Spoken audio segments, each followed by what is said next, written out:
Yeah, that jacket is pretty on you, but like also it's kind of delightful. Like it's a good look. Thanks. Yeah. Very patriotic. I'm wearing a cardigan under it. Yeah. Just very fashion avant-garde. I'm doubly stylish. Because you get that like sleeve action, you put your arms up and you get the sleeve coming out of the top. Little peek. What's happening down below? What? Oh, Yeah, that's right. That. Someone's like, hey, what's going on over there? Just wearing a jacket under a jacket. In California. That's right. Southern California. It is winter in SoCal, so I'm wearing at least 3 layers on my upper torso. And this is, what is this? This is the Southern California Comics Run Sundown Rundown. I got so tripped up. That's right. This is the Southern California Comics Sundown Rundown. That's the most official our name has ever sounded. That's right. This is the official video of Southern California Comics. That's a comic book shop in Southern California, particularly San Diego, California. That's right. For you international audiences that are legitimately wasting your time if you're watching this TBH. Because unless you plan on coming to the shop, in which case, welcome. Anyway, comics came out. I'm Danny. I'm Rob. And we're going to tell you about the comics. Do you want to tell them about the comics? You have more than I do, so you technically need to start. Alright. I mean, we can do one together. I can pretend to know stuff about the thing that you're about to show them. Alright, new from Dynamite, the only comics publisher owned by Jimmy J.J. Walker, is James Bond 007, Felix Leiter. It's an old TV show. Good times. Yeah. It's a good show. Who is this Felix Leiter cat? Felix Leiter is the American James Bond. He's Does he have a snake hand? I don't know. Oh, I think it's not actually a snake hand. I think it's just a prosthetic limb that happens to have a very snake-esque design. Maybe it's possible. We probably learned about it in one of the Warren Ellis James Bond comics, but Felix Leiter, you may remember him from getting nearly eaten by a shark in License to Kill. Wow, He's played by Jeffrey Wright in the new ones. You came prepared with an alarming amount of information. Yep. Felix Leiter is James Bond's American best friend. He's like the first in Casino Royale? Is that the first of the new ones? Yeah, he's like... do you think we need the money? He's like the guy in the back, like, playing cards, huh? I like that guy. I like that guy too. He's great. Yeah. But, a little solo adventure with him. Who's it by? I assume that's James Robinson. Yep. Yeah. Robinson Crusoe. Yep. Aaron Campbell does the art. It's sort of on par with the other James Bond stuff, like visually. And probably a similar feel, so if you're enjoying all that... Similar mouthfeel. Yeah, similar mouthfeel. When you eat this, it tastes like you're eating a Warren Ellis James Bond comic. You wouldn't know the difference. I can't believe this isn't a Warren Ellis comic. You know what else isn't a Warren Ellis comic? Basically everything else in the stack. For instance... Yep, even though Shipwreck did come out this week. God damn it. We did not feature it. Oh, that's right. Okay, cool. That's good. But this is Vixen. This is the Justice League of America Vixen Rebirth one-shot special issue or something. Yes, I read this earlier today. Hey, as did I. Vixen wears some tremendous outfits. Jeez, right? Let's do this first shot right here. Vixen looking fab. Yeah, no, I love this issue very much. I like Vixen. I feel like Vixen doesn't get her due ever, but also like people keep finding reasons to use Animal Man, and I'm not saying Animal Man's not cool, but like also you could just use Vixen. Don't they do the exact same thing? Like hers is a totem, he's just tapped into the green or the red or whatever. Yeah, Animal Man has to be near an animal. Oh, does he? Yeah. Oh, so he's not even technically as good. Nope. He just was in some memorable comics, so people have a nostalgia for him. People don't really have a nostalgia for Vixen because she was in Justice League Detroit. Right. So if she's like the most famous member, like the most enduring, because Vibe doesn't really count. Right. Oh, Vibe had it. Oh, didn't Vibe have his own comic for like a hot second in 52? Yeah, he did. They immediately got rid of that. Mm-hmm. But then he was on JLA, and then he was not. He was part of the Justice League of America. That's right. That's right. The previous version. See, I came prepared with some information as well. Vixen's cool. Right. Oh yeah, this is the cool thing about Vixen is that because she's like a fashion model, her look has to change every new time she's like reintroduced. which is something that I'm hella into. I dig that too. Kind of like Dazzler, I guess. Dazzler's got a similar thing. I do love me some Dazzler. I think Vixen is sort of like the DC Dazzler. But this is written. It's co-written by Steve. I think all these one shots are co-written. Like the Adam one was. I think like the Adam one was Orlando solo. Was it just Orlando? This one is Orlando and Jody Jody Hauser, Hauser, who yeah. does Faith. That's right. And You gotta have faith. The art done by someone else. Someone whose name I no longer know. Jamal Campbell. That's it. Jamal Campbell. Looked it up earlier. See? All this information you came with.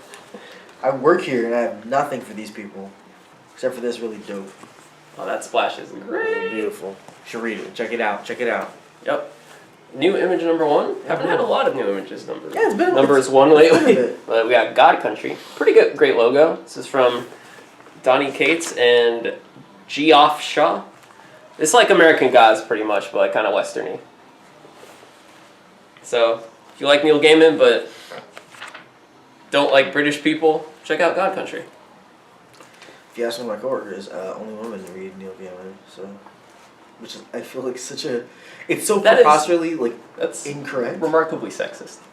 Neil Gaiman was pretty big in the 90s, got a lot of women into comics, I feel. Yeah. Because he did not write about macho douchebags. I agree. But saying Neil Gaiman's for ladies, that's dumb. Yeah, I love Neil Gaiman. Neil Gaiman's for everyone. Neil Gaiman's for everyone. Yeah. I was about to get like really heated, and then I was like, yeah, well, you know, we said our piece. What year does this comic shop take place? Yeah, sometimes I wonder. This is on some like 1999 BS. Someone said the word metrosexual to me the other day. Why do people say metrosexual? See, now this is a thing. It's funny because I was literally just talking about how that word like didn't really gain traction because it sucks. It is really sort of like lazy. Like it's not particularly evocative of anything. It's just bad. Doesn't mean anything anymore. Yeah, it died. It's not really like it's offensive because it's intended to be offensive, but like.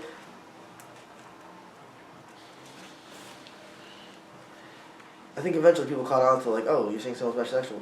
They're dressed nicely. Pretty much. It's like what are they having sex with? Yeah. Like dumb. You just showed off a number 1, right? Yeah. I got a number 1, kind of. I mean, it's really number 12, but it's a number 1 of a new arc, which is called Sitting in a Tree. Yep. You can imagine what happens. This is the Spider-Gwen, Spider-Man crossover. That's right. It begins here in Spider-Man. Number 12? Number 12. Numero 12, though. Brian Michael Bendis, Sarah Pichelli. Brian Bendy. Sarah Pichelli's art, always fire. Yep. Miles Morales, the only Spider-Man. TBH. If you like Miles, read this book. We're going to segue into another topic that is not 100% related. But have you seen, it was just recently announced that Ben Reilly, Scarlet Spider, is going to have his own series again? Mm-hmm. Yo, his costume is ugly. Yeah, I feel like I saw that. I was like, oh, no. Yeah, like, because I got excited at first. I was like, oh, yeah, Ben Reilly. Like, if you've been reading Clone Conspiracy, you know there's some stuff going on there. No way they're going to talk about clones without bringing up Ben Reilly. But, like, I was real excited. And then I was not excited. The end of the story. I bet Mark Bagley or someone's drawing it, right? I think it was Bagley on the Big bag. Oh, it was Peter David. I think. That's right. Mark Bagley. Wow, just... Yeah. Like, they took something like, that I was excited for. The most irrelevant dudes in comics. Yeah. Dumb. So does the Spider-Man / Gwen crossover cross into Spider-Gwen as well? it does, indeed. So, for those of you who pick up both titles, what a glorious time it is for you. For those of you who don't, maybe you should start. Yeah. New from Red 5, the publishers of such comics as Giant Robo, Atomic Robo. Oh, I do like Atomic Robo. Yeah, Atomic Robo is nice. This is not Atomic Robo. This is called The Rift. It's about a plane. And guess what? I bet it's a rift in the time-space continuum. I'm not going to flip through the comic and find out beyond what I already flipped through. But you should find out for us. Yeah. And let us know. The end.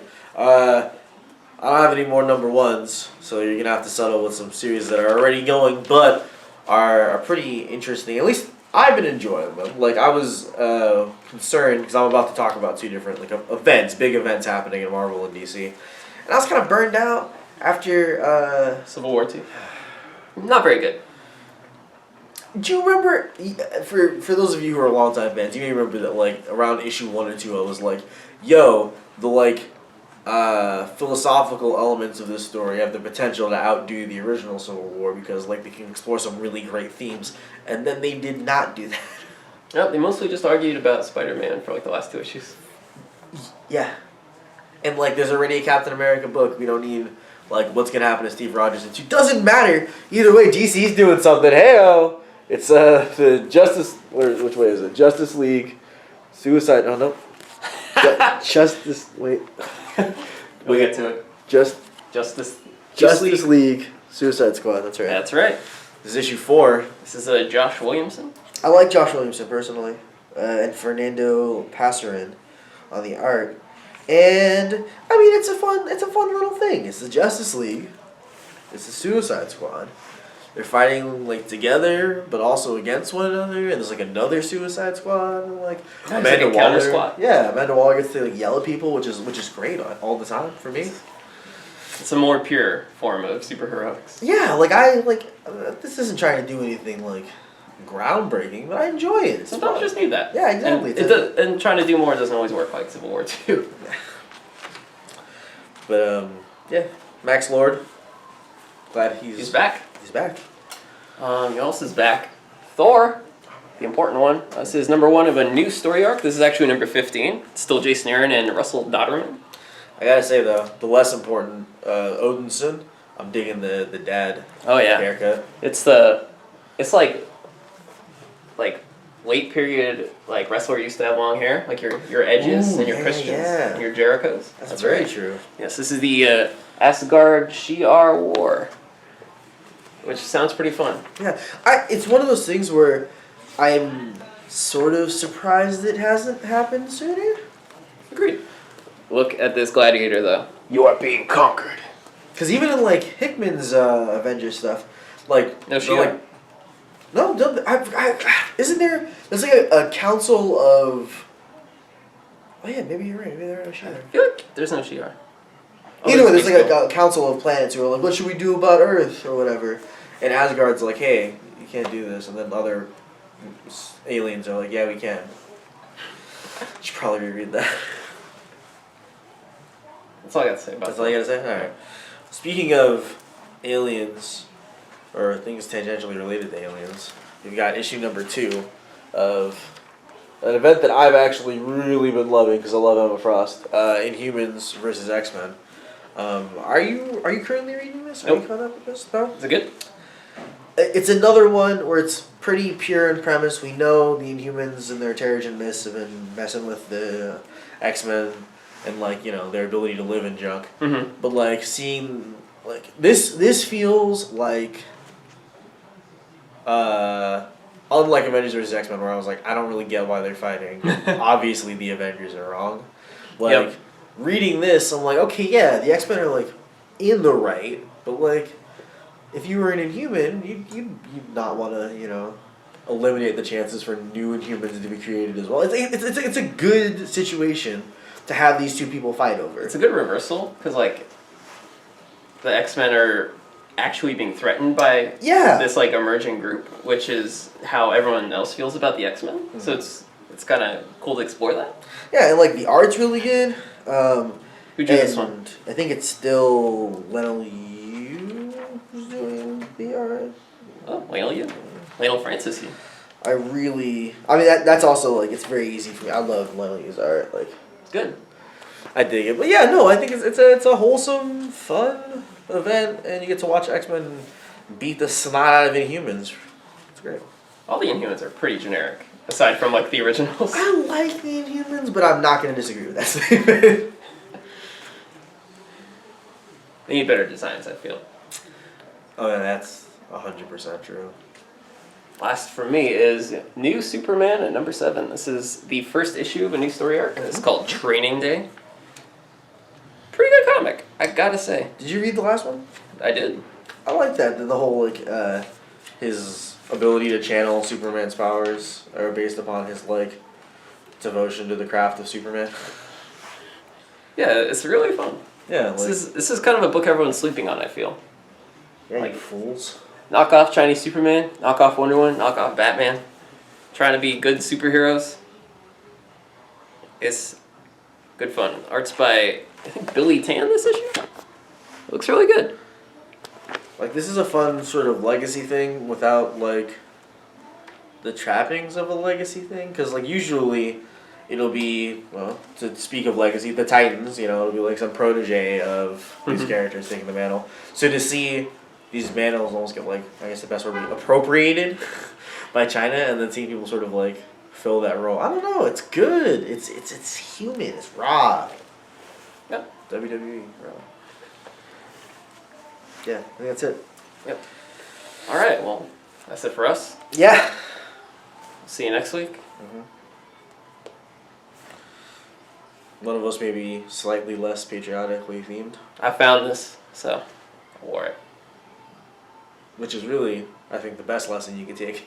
If you find something, wear it. It's yours now, America. Finders keepers. I think Finders Keepers is probably the, like, number one American, like, standard. Like, Finders Keepers. Losers. Weepers. Next would probably be, like, You Touched It Last, so you have to take care of it. And then, like, maybe Follow Your Dreams or something. Like, there's a little wiggle room. But, It's a Free Country. It's a free That's that's my favorite jerky thing to say. It's a free country. Free country. Tenets of America. Finders Keepers, it's a free country. For our foreign audience, who America's a country. It's like south of Canada, north of Mexico. just below. Just a hop, skip, and a jump away.